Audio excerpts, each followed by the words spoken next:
Assalamu alaikum, everyone. Thank you for joining. This is the session that takes a little deeper dive into AlMuaisim. I know many of us, especially from the US, have the preference of Hajj al-Kabsh. I myself have been doing Hajj for over 2 decades, and it's always been in Hajj al-Kabsh. Last year, alhamdulillah, I was actually able to make it to Muaisim, and I can tell you that I was pleasantly surprised. I'm very honored tonight to have Sheikh Abu Eesa, who is the foremost expert on Al-Muaisim. He's a Brit and they love the Muaisim camp, so he knows all the ins and outs of it, alhamdulillah. So I'm really anxious to hear what he has to say. But I can tell you that this year there is a lot of demand, as every year in Majal Kapsh. So if your desire is to go for Hajj this year, inshallah, you should strongly consider Muaysam, and Sheikh Abu Isa is going to tell us why that is. Jazakallah, Sheikh. بارك الله فيك. بسم الله الرحمن الرحيم. الحمد لله رب العالمين. اللهم صل وسلم وبارك على نبينا محمد وعلى آله وصحبه أجمعين. اللهم لا سهل إلا ما جعلته سهلا وأنت تجعل الحزن إذا شئت سهلا. اللهم أعنا على ذكرك وشكرك وحسن عبادتك يا رب الكريم. Assalamu alaikum wa rahmatullahi wa barakatuh. Dear brothers and sisters, North America mostly. Hope you guys are doing okay. You know what the most painful thing about what Arif just said in the introduction? He said that, the Brits love it.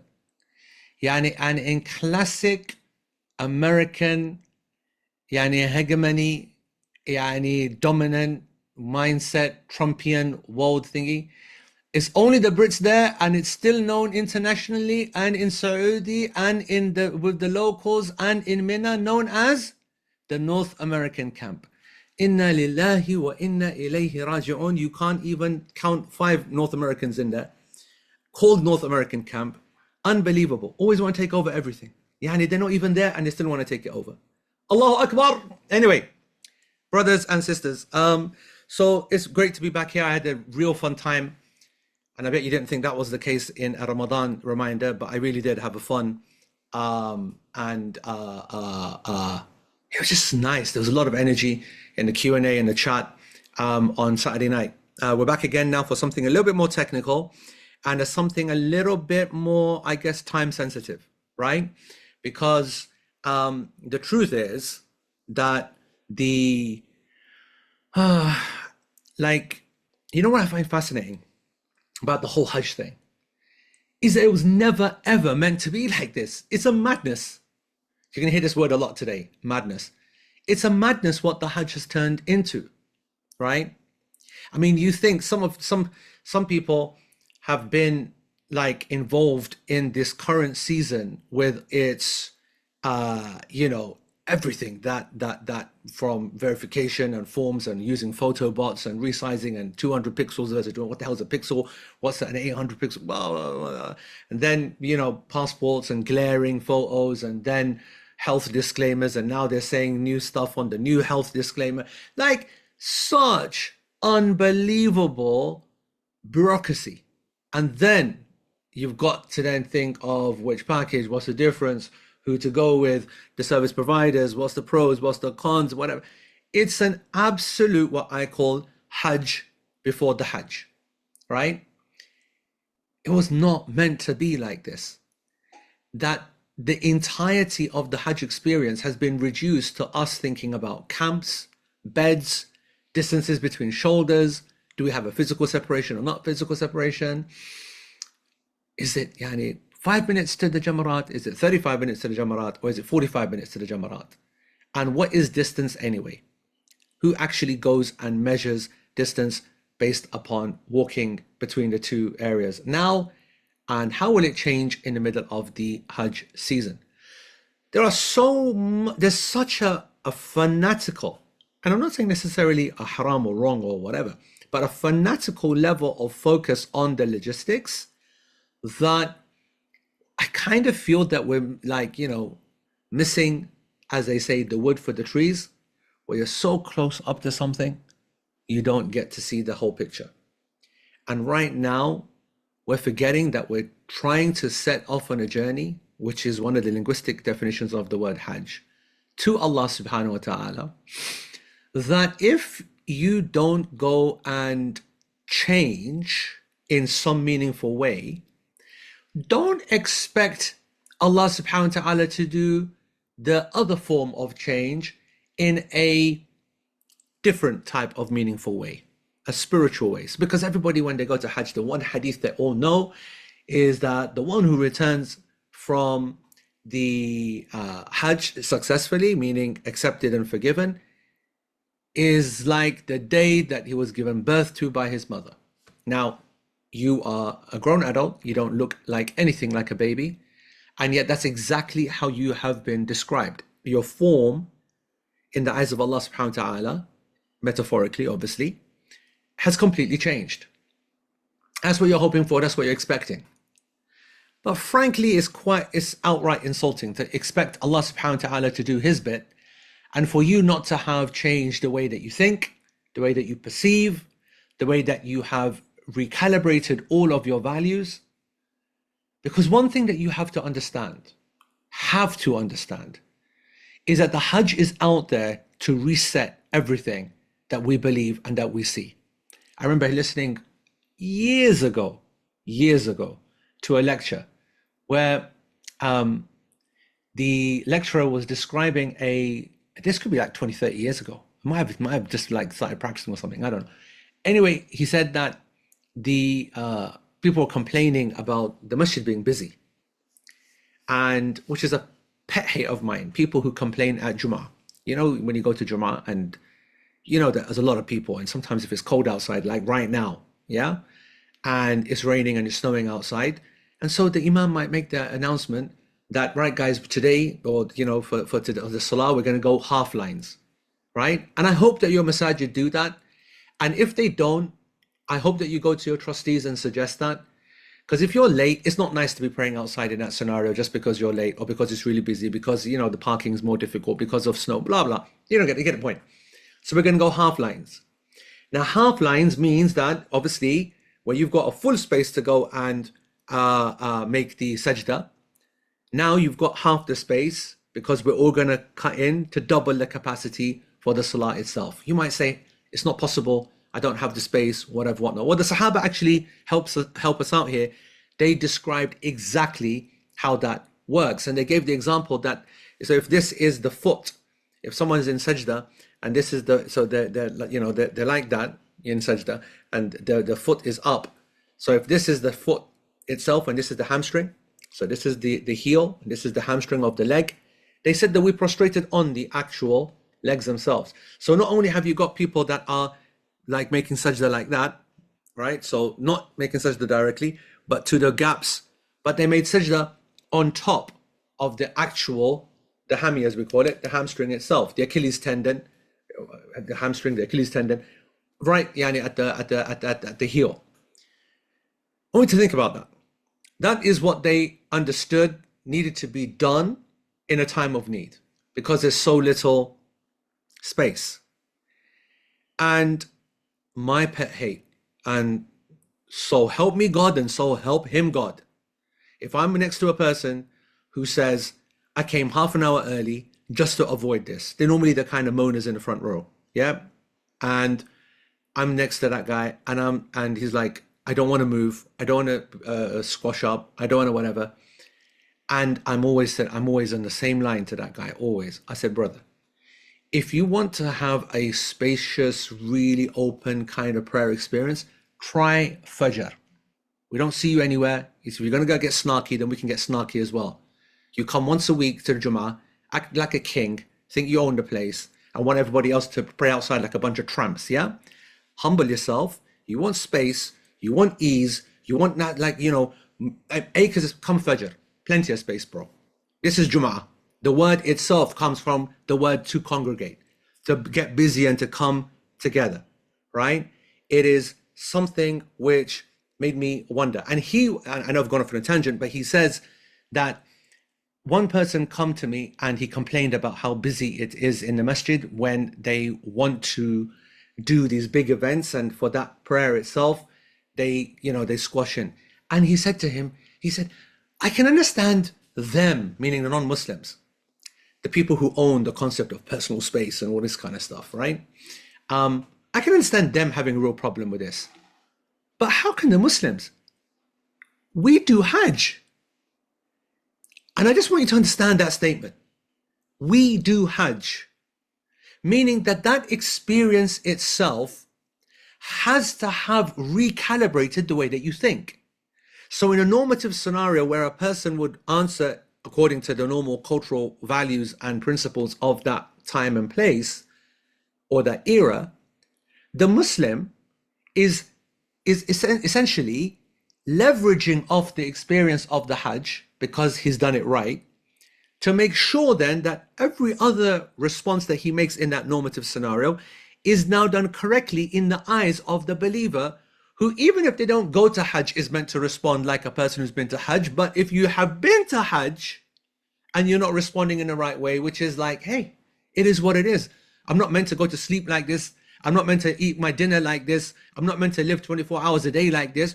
But when the time comes, I've got to deal with it. That's what Hajj teaches you. That's what Hajj is. Its real impact is about changing your perception and mindset. And something that can be incredibly difficult to deal with suddenly becomes nothing. And I know that this lecture is about Majad al-Kabsh versus AlMuaisim, and people are thinking, hold on, listen, enough of this kind of waffle. I just want to hear a comparison of the camps.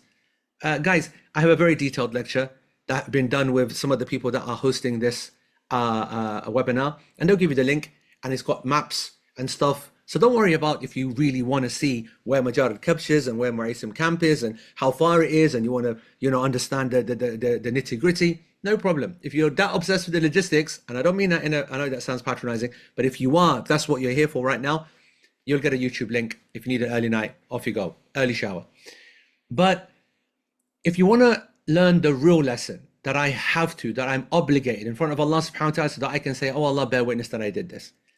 To tell you guys now, and I swear again by Allah that I don't want to make this out to be something that you should be guilty of luxury or not being wanting to pay or whatever. Anyone who was here in on Saturday's lecture, I gave you a little part about it. And if you missed it, then I'm going to repeat it. All right, I'm going to repeat it. But to get to the point I want to make, the importance of recalibration, the importance of understanding how a paradigm shift changes everything.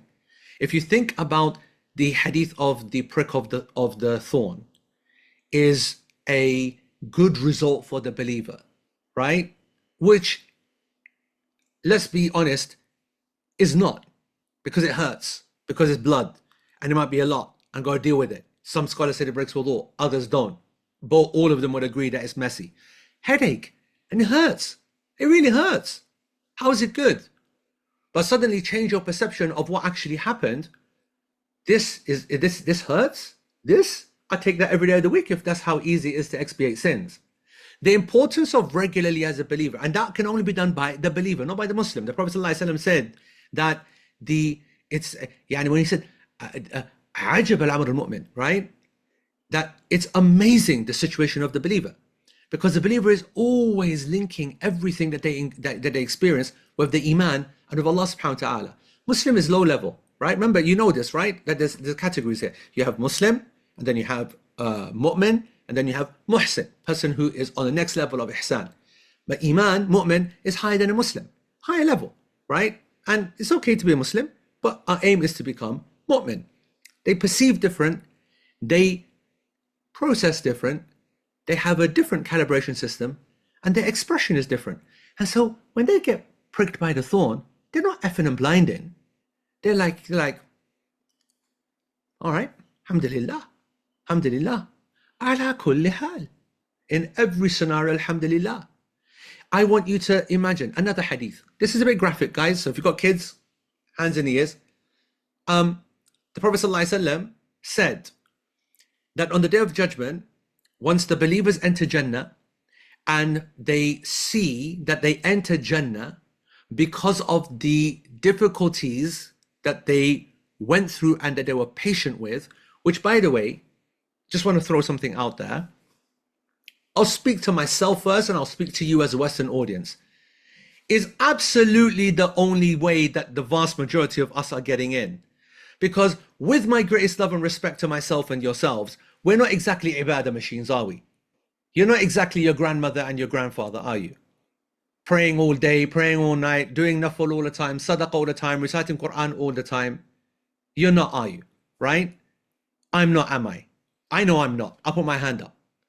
So, does Jannah have space for me? Yes, it does. And you know how? Because of this famous slogan that has carried the ummah all the way. لولا المصائب ما دخلنا الجنة.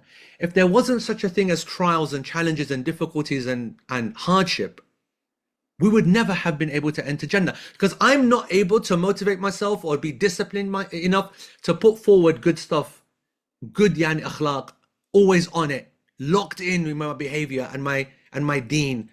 Every single thing that I could possibly have in my head, yani that's for Allah's sake. I just don't do enough worship. I don't do enough ibadah. I get too sleepy reading Quran, etc., etc., etc. And so, how am I getting in?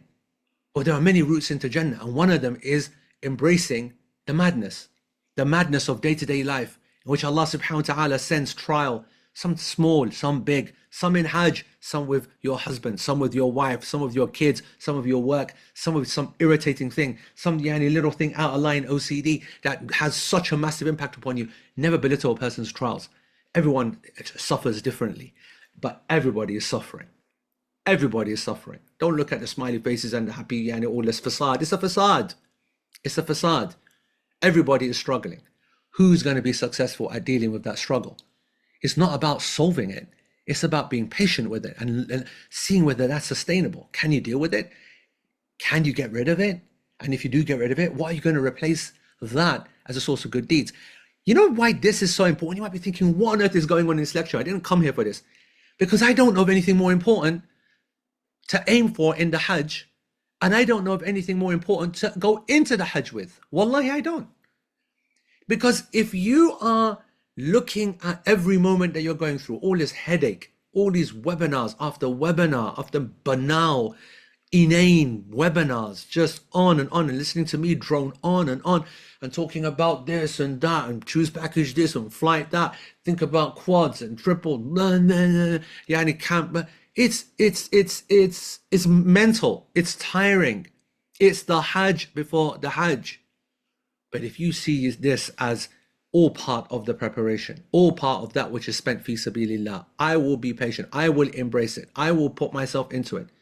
SubhanAllah, if you are successful or not in this artificial process that was never a reality and meant to be, you get the reward of the Hajj regardless. You get the reward of the Hajj regardless. Yani there's a free Hajj being offered before we even go, bro. Right? And so I just want us to lock in and know that whatever happens over there, whether it's I got my first choice or not, whether I got my second choice or not, whether I got yani X, Y, Z. And I know that I'm here to speak about Muaisim. I'm here to tell you guys, Muaisim is now used like a swear word. By the way, if you're thinking, what the hell is Muaisim anyway? I just clicked on because I saw the two Arabic words and I thought, what these mean? Majar al-Kabsh and Muaisim refer to two physical locations, okay? I want you to imagine, again, like I said, I have a detailed lecture on this that you can get later. It's not so important right now. That actually shows the structure. You know, there's a map and I show it. But imagine that this is Mina, okay? This is Mina. And here are the Jamarat. And the Jamarat are three pillars in which it's an obligation to stone them every day. And you have to therefore leave your tent. And because there's 2, 3 million, 1.5 million people, this whole Mina has been transformed for the last 30, 40 years into basically a tent city. And you've got to stay there for, 4, 5 days-ish, in and out when you go to Arafah, Muzdalifah. But basically you're based there. And it's really simple. You can imagine they can't make yani accommodation in a small area that's limited by Sharia. So you can't expand the borders. And so you got to think, how do we maximize the people? And they made a decision X years ago to put tents up. And some of these tents get served a little bit better. And over the years, there became like a differentiation between the tents. And those that were further away, and when I say further away, you can be 10 minutes away, 20 minutes away, 30 minutes away, and about an hour away, right? And there were different kind of routes to get in, but you have to try to get to the Jamarat here every single day because this is where you are doing your stoning every single day. Now, as the Ummah grew, as wealth increased, as the numbers increased, the ministry decided to come up with novel ideas. First of all, they realized they had to upgrade all of them, so they upgraded all the tents. Then they upgraded all of the ACs inside. There used to be coolers, then they started to offer ACs. They did they built a pedestrian tunnel through a mountain to reduce the amount of walk to get to this kind of area, all right, to where the Jamarat are. And then those that could afford it started to get more services closer to the Jamarat. Common sense, just like the Haram. Your Medina hotel is the cost of it and the cost of your package is based upon not just whether your hotel is a 5-star or not, but how close it is to the front gates. So Medina, front gates, front row, Haram, whether it's in Swissôtel or the Anjum, like ours is, or the Swissôtel, which is a lot of the Ikram al-Dayf packages as well, or Fairmont or whatever. There are different ends, but they're all in a front row, right? And so the idea is that the closer you are, the more expensive it is. Well, the same it is for the camps. And Majar al-Kabsh was the name that was given to the camp that was closest to the Jamarat. I say closest, we'll come back to that, what does actually closest mean in real life. Now, there's a whole new vision for the next 10, 20 years. And that is that, well, at least now let's start offering for those folks that need it and are willing to pay for it, something remarkable, which is towers inside of Mina. Buildings in which you actually get rooms. And today we know as the Saudiya Kidana packages or program. And you can say from a price point of view for the last few years, you've had the Kidana ones at the top, you've had the Majar al-Kabsh ones at the middle, but still what people would normally consider expensive. And then you have the Muaisim ones, which is further out, which is called the North American camp because it used to be dominated by them and the Brits as well and the Europeans as well. And it's actually next to the Turkish camp. It's part of loads and loads of other people. A distance of about 35, 40 minutes, 45 minutes if it's busy, to the Jamarat that you need to go to via a pedestrian tunnel, a site that many of you will have seen in videos and in live streams and the news when it covers the Hajj day, because they're all chanting through the tunnel and the tunnel echoes and everyone's making takbiratul Eid because the talbiyah would have finished by then. And so you hear it's a remarkable experience, but I'm just saying that visually it's a very well-known kind of aesthetic people see, just like the aesthetic of the 10th of the Hijjah, which you see the streets all taken over as pedestrianized routes and no cars, and the white, everyone in white just flowing. So these aesthetics are built upon these kind of realities. I just want to say that obviously being closer to the Jamarat, it made it more expensive, and most people couldn't afford that, and so they would then go to the cheaper areas, and they were pretty basic. I'm not going to lie, for the last 25 years that I've been in Muaisim, very different to the last 3 years, or 28 in total, right? It was pretty basic. And it was 35, 40 minutes away. But as you heard Arif say the other day, there was always this perception, and it was used to be quite a big price difference. What then what has then happened? Well, obviously this area started to have less people, so you have a slight less people, maybe 20, 30% in a space, I mean, like in a tent. So you feel a little bit more spacious, feels a little bit more kind of relaxed. And that's the reason why people go for Majar al-Kabsh. These are all founded and common sense principles. This year, the big game changer has been that if you think that before it used to be $4,000, $5,000, $6,000 difference between a Majar al-Kabsh package and a non-Majar al-Kabsh package, this year is crazy. It's like $1,000 or $1,500 or something like that. It's like nothing, actually. If you think about historical, still $1,000, $1,500. I mean, a couple of people, that's still a lot of money. I mean, for being just in a different tent, especially now that Muaisim standards, since the government appointed contractor, which is known as a Rajahi, they started managing and redoing all of the Muaisim camps. It's so luxurious, it's crazy. It's so luxurious, it's crazy. meaning what it used to be to what it is now, hard walls. I know that you're thinking, what kind of luxury is that? Bro, you don't know. Hard walls with actual plasterboard, actual AC units as opposed to a big fan, actual toilets that are being cleaned, toilets being renewed, and the like. The yani, I just want you to think about this as a point. Before we used to say that this is like a Trumpish kind of situation, quite ghetto and quite whatever, and this is very high quality. That's gone now. They're pretty much the same. The only now difference is whether you are willing to do a walk every day where you come walk in with your group and then finish, do your stoning, make your dua, and then walk back with your group when you are in Muaisim, versus Majar al-Kabsh, which, if there was no traffic, no barrier, no people, is about 5 or 10 minutes walk and you're right into the Jamarat. But people, when they get there, they suddenly realize, when with all the barriers, with all the rush, and with all of the diversions that the police put in, it can still take half an hour plus to just get to the Jamarat, which literally you could throw a stone at. Literally, right? No pun intended. Literally that close. And yet you just can't get to it. Because as you're going to see, when you're in your front row hotel, not in Medina, but when you're in Mecca, you're thinking, I'm in a front row hotel and it's taking me an hour to get into the masjid. And taking an hour to get into the masjid, and that's you allowing an hour before the start time of the prayer. It becomes a whispered kind of reality that if you want to make the salah, don't wait for the adhan like you can do in Medina. Wait for the adhan, great. I can leave the hotel room and just walk straight in. Probably get a good space. Makkah, mate, different story. The distance isn't any longer, but the reality of the busy people, the difference between, it's a game changer. And so I want to say, the way that we think and perceive, like we put Majar al-Kabsh on some kind of pedestal, that this is the greatest thing in human history. Bro, used to be.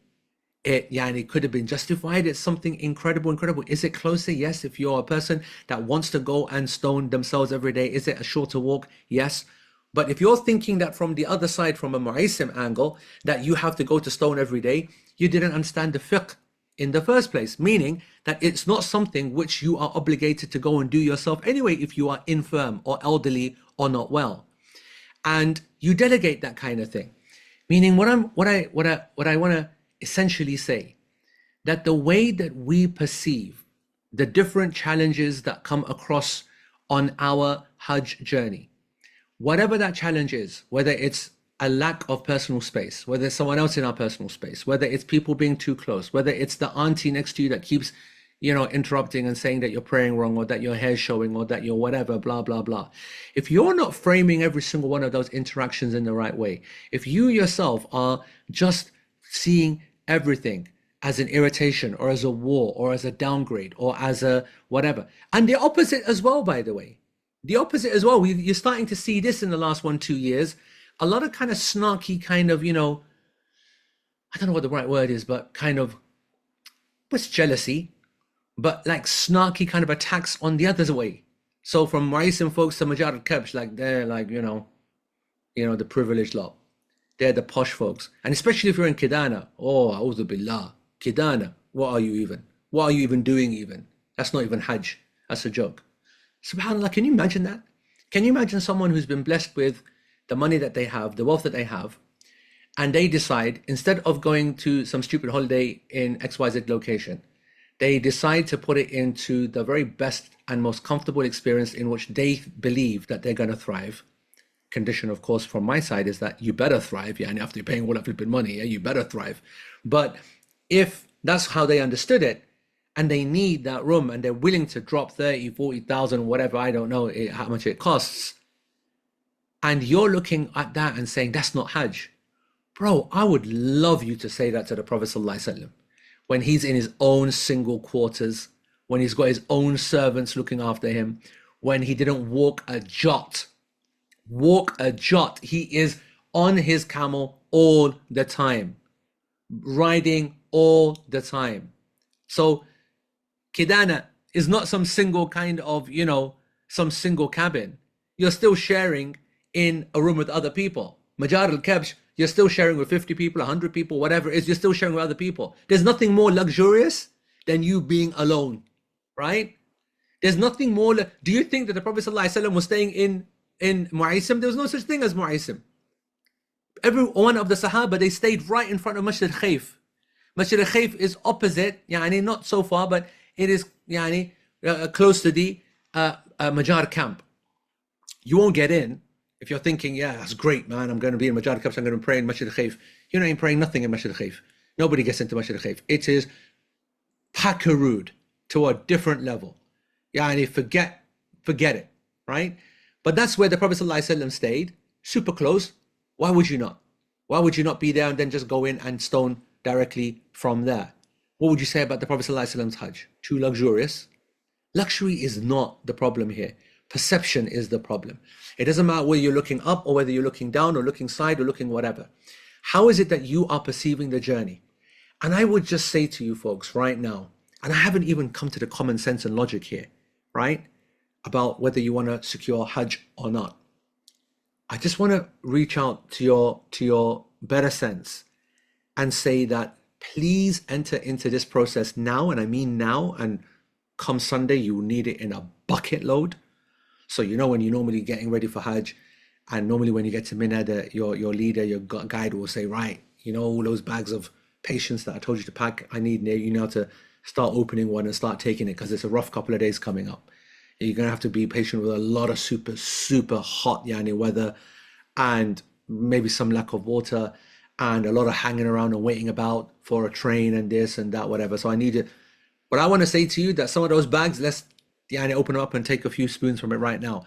Because Sunday is going to test your mental resolve to a level that you could never, ever have imagined. A level of psychological trauma. People will be crying. I swear to you by Allah, hear me now. Sunday, you will be seeing in the chat groups and in the channels, and you'll be experiencing yourself tears, and it'll either be tears of joy, or it will be tears of grief and anxiety. And I want to say to you that that's not going to happen if you suddenly waltz in and just press click and you go through. The reason that emotion, that extreme thing of emotion, where it's either unbridled joy or absolute tragedy and grief, is because what you're going to be put through and the way you're going to be matured on that day, where you're sitting there and it's going around stupid washing machine and it's crashing and your OTPs and you ask for it to come within the next 5 minutes and it comes 5 hours later and you start laughing hysterically and you go into the corner and you grab your knees and you start rocking in the corner. I'm telling you now, the amount of memes and gifs that we'll have in our chat is insane. Our chat obviously is a bit, you guys are quite, mashallah, in your chat right here in this Hajj one is a bit, mashallah, and ours we're all over the show, right? We like expressing ourselves and we will gif silly. We feel that you got to gif your way out of this kind of stuff. So I'm just saying that mindset, because I want to deal with some questions for people that really do have some kind of specific concerns about Muaisim or Majar al-Kabsh, that the mindset of going in is cultivated or cultured by the experience that you've had. And the reason you're going to be so crying out of happiness when you get it is because it will be so arduous to get it. And the reason that you're going to be so gutted that you didn't get it is because of how much effort you put in. Emotion is directly linked to what you go through. And how you process what you go through is all about mindset. And so I want to say to you that have a positive mindset. Have a recognition that you're not here booking some tickets for Coldplay. You're not here to go and get the World Cup final tickets, right? What you're trying to do is to get to do the Hajj. And the rest is just noise. The rest is just logistics. If I get this package, if I get that package, if I get this, that, whatever, whatnot. I'm not saying throw the baby out with the bathwater and don't ignore everything, get the most rubbish thing, the cheapest thing out there. No, if you're with the good folks like you got here, and they're telling you that you got this option, and they've got guides and leaders who you know, who you trust, who you study with, who you've watched their lectures, you know that it's not a scam. You know they're not some charlatan. They're not, it's not Peer Chuf who's going and curing people all over the place. If you know it's not some weird mumbo jumbo, then that's what you should be focusing on. And I'll end with the obvious, which is the super obvious. Guys, the majority of you are not going to get your place in Majar al-Kabsh. Time you wake up, smell the coffee. That's what you guys drink day and night. day and night. Time to smell it, right? You're living in cloud cuckoo land. There's 5,000 spaces. You think, Yani, the only Americans have got access to it? The Brits have access to it. The Australians have access to it. The Europeans have access to it. The Canadians have access to it. You guys have access to it. The vast majority of you are not going to be in the Majar al-Kabsh that for whatever reason, and I really don't know what the reason is, right? But the Yanks love it and they're obsessed with it. And I don't mind that. Wallah, I don't mind that. I'm not a hater. I'll tell you straight. But you know what I hate? I'll tell you what I hate. In the last 2 years, because it wasn't an option in 2023, but what I really hate is that when they didn't get into Majar al-Kabsh, they said, well, forget that. I'm not doing Hajj then. That's crazy. That's crazy that you thought that your Hajj was dependent upon you being in a flipping camp. A camp that you spend so little time in, bro. Like, what is even that? I don't even get it. And may Allah protect you from being that person. And so straight off the bat, if you want to actually just common sense wise get a chance of getting into Hajj this year, you got to keep Muaisim as, if not a primary choice, then a very much, okay, I'm ready for that next phase, whatever, even though they don't like the word phase, but right? So Muaisim's in the bad, bro. I don't think there's nothing else. Muaisim's got like 6 times the capacity. There's like 40,000 spaces, 42,000 spaces, 42, I think 42,000 spaces. Do the math, as you Americans say. We don't have that phrase. Do the math. But you're going to have a much better chance getting in to that than 50,000 all going for. I don't think I need to say anymore. All right, guys, before I carry on waffling anymore, let's do some Q&A and let's see what happens. Right, Arif, what are we saying here then? Just Yeah. deal with the boxes, Yani, and the thingy?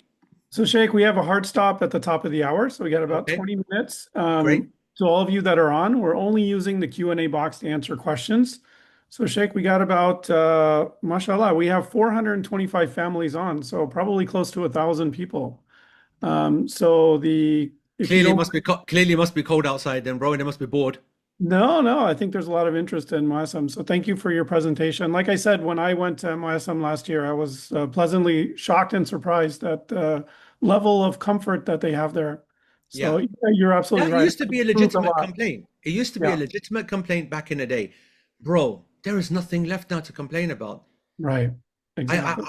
I was so shocked. And I mean, the idea that they now have a buffet station inside, so not even even, I don't know if you remember back in the Majara Kabish camps that the buffet stations used to be in the alleyways. They used to get quite Hmm. congested. Now Right, they've decided now to move those into a room, which is obviously costly because that could be Hajjaj space. right. In Muaisim, they've made that decision that we're going to cut the capacity to give a better experience for the Hajjaj, and we're going to create halls for them to go in and get their food and keep the sides empty. Little things like that, we know that that's a serious sign of intent. The Yes. Hajjaj would miss that because they wouldn't expect that that's an issue. It's a massive game changer what's happened to Muaisim. People really need to relax on that. And I just want to say, imagine if it is not Muaisim at that level and you have to sleep outside. I have some folks in my group that just want some heat, right? Because everybody is so hot inside the tent, so they want to have the ACs on, right? And that can be quite tough. So they just ask for a cardboard box from the kitchen and they go outside, and the heat is so nice at nighttime outside if you're ready for that heat. Heat when you don't want the heat is horrible, but heat if you want to go and get warm, oh man, outside in the street buzzing. The Muslim community is good, man. Outside's a proper band, like what's that street called? What's that street called in Chicago where you guys all have your curry and stuff? What's that famous? Devon Street. That's the one, bro. That's what it's like in Waisim. Outside. It's a buzz. It's an absolute buzz. Anyway, there we go. Right. Okay, Um, so why don't we take what we some got here? Yeah. questions? We have time for probably about 10 or 12 questions, Sheikh. So take it away, please. All right. So we got how many days are recommended, or a general a plan, sorry, to stay in the Mina camp. So the key days of Hajj start on the 8th of Dhul Hijjah, the 9th, the 10th, the 11th, and the 12th. Okay. And the sunnah is to arrive, and you all will, into Mina on the 8th. So your first night will be there on the night of the 8th. And you wake up on the morning of the 9th and you will leave straight away and go to Arafah. You'll be out You will spend the night, then the ninth night in Muzdalifah, and then on the morning of the 10th, you will come back to your tent, and then most of you will be out that whole day because that's the day of Hajj. You'll stone, you'll go to the Haram, and then you'll come back. And then there's that 10th night, and then that 11th night that you will remain there. And then an extra night as well is a sunnah. So you have the option of being until the 12th or until the 13th. Mina will always be until the 12th for everybody. That's an obligation. As for the 13th, it's a sunnah to stay. And the skill of the Hajji is how to occupy themselves in that time where they're left to their own devices. When they are in, a group of people in which phones are now dominant as a reality and people are not focusing so much, how is it that you benefit? And that's, of course, why you go with a program, you go with a leader that's going to motivate you throughout, teach you throughout, have some kind of have some kind of system, development system. Like in ours is called the Tarbiyah program because you are at the penultimate stage of what starts in the next few weeks. Masterclass videos, this, that, blah, blah, blah, all the way through all the Q&As. And then there, where there's gatherings and you have sessions, sister sessions, you want to look out for that. You want to see your programs distinguished by a leader who leads properly and looking out for you. And alhamdulillah, you're in the right place with this year's selection of scholars and the like. So yeah, the detailed structure of Mina will differ from program-wise. It will differ from program to program. I've heard that there's different opinions of whether you use an umbrella for sunshade. There's no difference. It is completely permissible to use an umbrella completely. What's different is the new hats that they've got. So what I mean by a hat is that it's a male is not meant to cover his head, and so it's got like some kind of structure that you put it on and it doesn't touch your head and it kind of holds the umbrella above you. It looks a bit weird, looks like a bit of a cover, but even that is not the biggest issue in the world. Now, this is probably the most important question. Suman says, do you believe that Majar al-Kab should be a priority given if you are over 65 or have a disability with paperwork? Disability with paperwork, I'm guessing, means like a real proper disability. I don't know what with paperwork means as a phrase. As I feel, sadly, those are the folks that actually need the vicinity and closeness. Then it should open to the public as first come, first served. So here's the thing, and I mentioned this couple of times in our webinars up until now, and that is the biggest misconception that people have is that I need to stay in Majar al-Kabsh because it will make my illness or my condition or my elderly age and my Hajj reality better. And this is patently just not true, because wherever you stay in the camp, location wise, shifting, non-shifting, front row, not front row, all of what makes the difference is the scholar giving you the ruling which is appropriate to make it easier for you. Now, obviously, a person who lives far away from the Masjid al-Haram and wants to pray in the Haram, that's an actual disadvantage. And what you're going to have to do is to go in early and stay in the masjid all day and use the toilets and bathrooms in the Haram, and that's the sacrifice you make. And a person looks at that and says, you know what, I'll pay extra and I'll be in front row and I'll just go back and forth. That's a good example. But that's not the actual example for the days of Hajj. I'll give you an explanation. When it goes to the masjid, you need to go to pray the salah because that's the reason you're there. It's obligatory to pray in the jama'ah according to 3 of the imams of the 4 schools. And what would you go and pay for a front row hotel if you're not going to pray all your 5 prayers at the very least in the Haramain? Okay. Unlike something like the stoning, unlike, for example, how you get to the Haram, unlike so meaning that your location of the camp is not linked to the ibadah. The reason that the Prophet ﷺ allowed you to delegate stoning is because of any distance or arduous nature or difficult nature of the stoning, so you can give it to another person to do. So the elderly shouldn't be doing that anyway. And when they say, no, I want to, that's a cultural thing. And so, yes, I agree. If you've got people who are not very Islamic, but completely cultural, that when a scholar says to them, you shouldn't be going, let your son, delegate your son to do the stoning, then it doesn't matter whether you're 100 miles away or whether you're 10 seconds away. If you've been told sit in your camp and relax and let us go out into the madness, into the busyness, into the action or whatever, and we'll do it for you, then take the concession. If you're going to turn around and say, no, no, I didn't do proper Hajj, you know, that whole cultural nonsense, yeah, the Desi kind of line, and you're going to get really emotional about it, but then it wasn't, and you weren't looking for logistics or anything else. You were just looking to assuage your ego and your own emotional need, which I'm not saying is haram. I'm not saying that's something a bad thing, but don't then put it on Islam. Don't put it on then the service provider who's giving different options. So with those people who have got mobility issues, we keep them in the tents. And then when it comes to going for tawaf and umrah, the location doesn't matter because transport is then organized for them to take them to the hotel. Whereas wherever you are, Majar al-Kabsh or Muaisim, if you want to walk, you're going to have to walk a lot. You are either a person who's ready to do the things which is mobile. You cannot escape walking in Hajj. A lot of people say, I'm going to be able to do it. Unless you're being pushed everywhere by someone of the same gender, you have to walk. You can be in the closest hotel to the haram that you can imagine. On the gate itself. Just to cross the courtyard is nearly a kilometer depending upon where you are. Just to get into the masjid to get to the front row is like 3/4 of a kilometer. Meaning just going back and forth to the salah is a couple of kilometers. You are going to end up packing a good 150, 200 kilometers in the Hajj. And you thought you were in a luxury program that doesn't involve walking. Bro, wake up, man. Live in Kankuku land. Right. If you have Muaisim or even Majar al-Kabs and non-shifting, how often can you go back to the Makkah hotel and when do the shuttles run? What shuttles?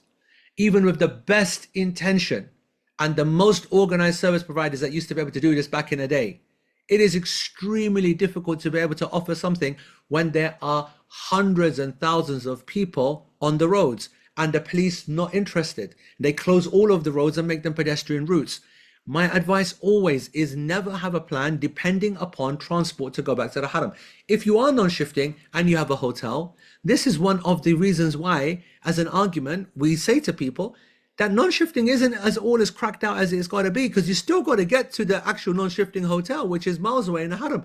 And that's when suddenly the packages that people that were hitting on, which is the shifting ones, in which the building is literally 10 minutes away, you don't mind that walk, do you?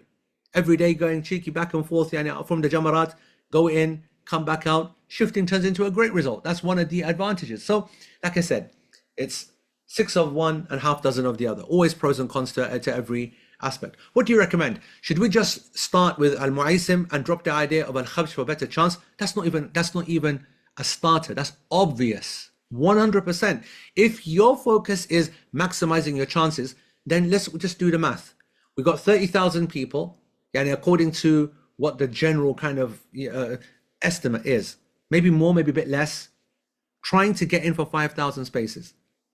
And we have probably 20,000 people trying to get into 40,000 spaces. Muaisim camp quota will never be your enemy in this Hajj experience. Listen to me this, I've said a lot, make sure you memorize this from me. Your first enemy in this, and I say enemy, I'm talking the challenge, the thing that's going to get you in your Nusuk application this year. Your number one challenge, your number one public enemy, number one is going to be the Majar al-Kabsh quota in your camp. The argument is always what goes first? What goes first? The country quota or the Majar quota? It's always a toss-up between the two. This is the year that it's going to be Majar. I will, if I was a betting man, put my whole house on it. All right? Last year it was very close, year before, very close, but the country quota went first. You understand that, right? That Americans only have 3,000, just under 4,000 spaces allocated to them. Brits only have like 3,500. Canadians like 1,000 odd. Everyone has a quota. And so you're applying with your passport, taking one of those quota spaces. And so that quota is running down as you're trying to get in. But then you've got another quota. So you've got a quota within the quota. So you've got the Majar quota, which is 5,000 and a bit. And then depending upon how big your package is, if your package has only got 100 spaces, then you've got 100 spaces quota. Then if you're only going for a double bed, that's another point. Remember mindset. Oh, I only want this, only want that, only want this. If I don't get a double bed, I'm not doing Hajj. What the hell are you even, bro? You came out here, is this a holiday for you or are you here to do the Hajj? And so the more quotas that you cause for yourself, and you know that everyone's aiming for a double, but there's loads of quads, but I don't want to stay in a quad. So you're now restricting yourself to small quota within a small quota within a small quota within a small quota. Wake up and smoke the coffee. How do you think that's going to increase your chances of getting in for the Hajj? Now, if you know in your package that there's more quads available, common sense to go for a quad, isn't it? If you know that there's a package that I can look at and it's got bigger capacity, common sense to maximize the chance in that, isn't it? If you're looking at the quota of the camp and you know that there's only 5,000 in one and 40,000 in the other, well, do you want me to repeat the same statement again? Now, the one thing we can't change is the country quota. The country quota is going to run out, which is why you have later phases where, inshallah, when the reallocation occurs, because you know how it works, UK, US, Canada will be done by the first hour of Sunday, right? Of the sales day going live. So if you look at it, early for you guys, miskeens you lot. You're going to have to get up for tahajjud hardcore, 5 a.m. in the morning, stay awake, get up at 3, knock out the raka'at, do your witr, get online. It's going to be done by 6. And other countries will still be going. Germany and Italy, they'll be going until your afternoon. They never exhaust their quota. And a time will come where the ministry will say, well, that's enough. And then suddenly, all of the excess will be reallocated, and then the US and UK get a boost, and then we go in again. And then suddenly everyone becomes religious and say, yeah, I always wanted AlMuaisim. You know what I mean? It's honestly, it's quite hilarious what's going to happen next few weeks. But I just want you to say, folks, you've got to get locked in and understand what is your priority. And if you keep turning it into the boogeyman, it's horrible. You're fighting against something which is impossible. But if you are like, you know what, I'm ready to embrace this madness, bring it on. Bring it on. That's what I was born for. You're going to find it so much easier. Does it take 45 minutes? Yeah, about 45 minutes with pedestrian traffic. That's what I would say. Okay. Is there a way to walk from AlMuaisim camp to Mecca for the tawaf? Absolutely, but it's very long. But it's a great walk though. About an hour and a half. About an hour and a half. Very much covered and the like. A more realistic and detailed information, yeah. So Anonymous asks, you know, that we would help to understand. So if you go into, so you know that I had a program called Hajj with AE. Hajj with AE. Type that into Google. You'll see our YouTube channel. Click on the YouTube channel and you'll see a load of our videos that are behind the scenes of the Hajj. So if you click on behind the scenes of Hajj 2025, you will see a whole section of how a program operates throughout. Very good and very educational for you what to expect, right? We've got another one there for 24. We've got another one there for 23 in the Nusuk era. You've got the years before. You don't need to watch all that. But so that's what I would do. It will give you a very, very clear idea. So just go to YouTube, type in Hajj with AE, and you'll get that. If I choose Majar Kebsh in the package and I don't get it, do I have to go back to the same package and change? No, you don't. No, you don't. If you are logged in, by the way, and it ran out, so what will happen on sales day is that different messages will come up on the screen. So you went for doubles and it'll say doubles exceeded or something like that. And the most common question, the most common warning thing that will come up in the middle of the screen is camp quota exceeded, meaning that you lost your chance to get into Majar. If the country quota is still going, like I think it will be, you have the opportunity to go back and you'll learn this strategy in the sessions. Make sure you attend your sessions with Arif and the gang throughout the rest of the week, because they'll show you. If you scroll down and you learn how to press previous the right number of times, you learn and memorize how many steps you got to press it to go back to the previous screen to get back to the change of camp. And if the camp option is there and you got time, whilst the sales are still going on phase 1, you can swap it from Majar al-Kebsh to AlMuaisim and then go back and do everything again. Quickly choose a flight, quickly choose a bed, quickly, ignore the wheelchair, ignore the adahi, the qurbani, the sacrifice, ignore. Don't want to be doing any of these things. Guys, listen to me. I don't care what your people tell you later on about strategy. Ignore wheelchair, ignore sacrifice. It holds you up. It will slow you down. Just ignore, next, and you can still check out in the same scenario. What is the earliest that final tawaf can be done? The scholar who is with your trip will give you specific fatwa. Like, we have a very detailed kind of a program for our women where we have them prepared as per the menstrual cycle, but you'll have to speak with every program in that. I only see 3 packages with AlMuaisim camp from New York. Is this it, or are more coming? To be accurate, what you mean to say is that you only see currently 3 group flights. Okay, that's not correct. Actually, there's plenty. Like, for example, in my own program, we have 1 New York flight and 2 Washington flights, and that's just mine. That's just one. There's so many that are being recommended by the brothers and sisters here. So there will be plenty. But anyway, I can tell you right now, that's another thing. I don't want to get too much into whatever mindset. If you're going to be depending upon group flights to get to Hajj, again, wake up. Those group flights are going to go early as well. You have to be ready to use Musafir.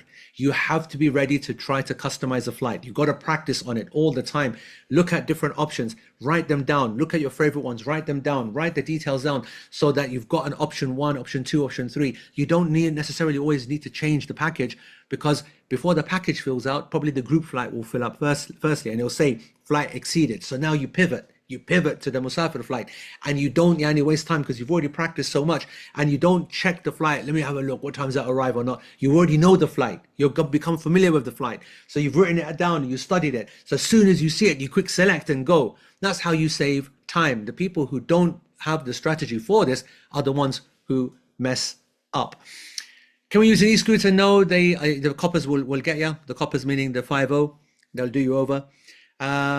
There are sisters available to answer questions, absolutely. But you're going to, if you come into our chat, then just reach out and they are medically qualified and they'll answer it.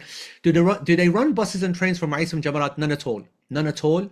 And that's why I said that when it comes to stoning, you will delegate. You will delegate. All right. The difference between Kabsh and Muaisim is only walk. No, it's 45 minutes. It's about 45 minutes.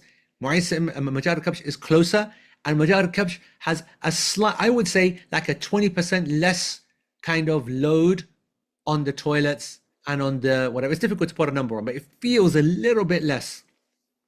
And is it recommended to go to the package that has a scholar with the same madhab as you?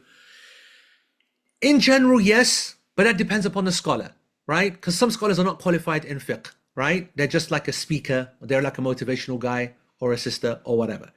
But if you are like, I teach comparative fiqh, which means that I teach all of the madahib. And you will find many of the scholars that lead these programs are qualified in comparative fiqh. The strength of comparative fiqh is that they're able to give bespoke rulings to their hujjaj when they are asked. So look for that, insha'Allah.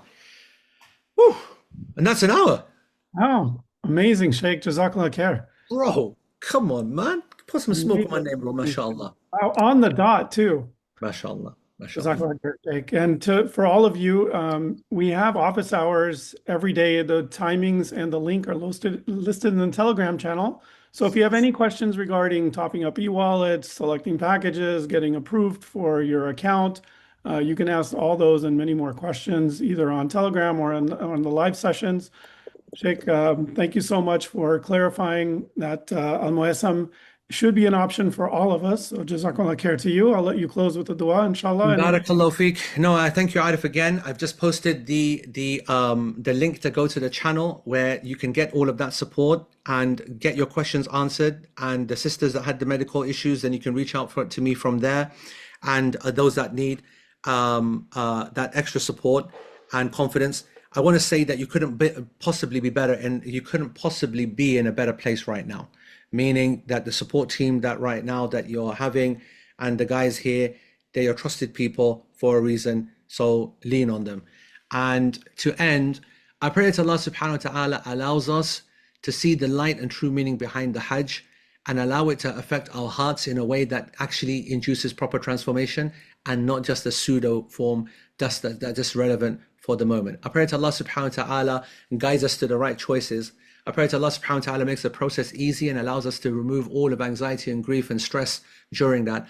I ask Allah subhanahu wa ta'ala to allow us in this time of need and stress to embrace His adhkar, which has always been there in the good times and the bad times, but we only remember Him when we're needy. And so now that we have the opportunity, as you've seen the links shared, like to the dhikr and dua app, that you really take that and understand the value of such a great piece of software, that every single morning and every single evening, the believers should be putting themselves in a state of calm, using the adhkar al-sabah, the adhkar al-masa, and to really internalize these morning and evening adhkar, and then the specific ones for specific situations. We say as we enter into this final big week, and the anxiety increases, Hasbi Allahu la ilaha illahu, alayhi tawakkaltu, wa huwa rabbul arsh al-azim. We ask you, Allah, to accept our efforts until this moment as a Hajj. If we get through, then you know that that was what you called us for, and make us from the deserving. If we don't get through, then you know better and make us from those that can go next time. Oh Allah, accept our effort to it and accept our Hajj when we go. ربنا تقبل منا إنك أنت السميع العليم وتب علينا إنك أنت التواب الرحيم وصلى الله وسلم على نبينا محمد وعلى آله وصحبه أجمعين. السلام عليكم ورحمة الله وبركاته. Alaikum salam. Thank you so much, Shaykh. And for all of you, we posted the links for a few of the helpful items. If you want to copy those down real quick, I'll leave that up before we close the session.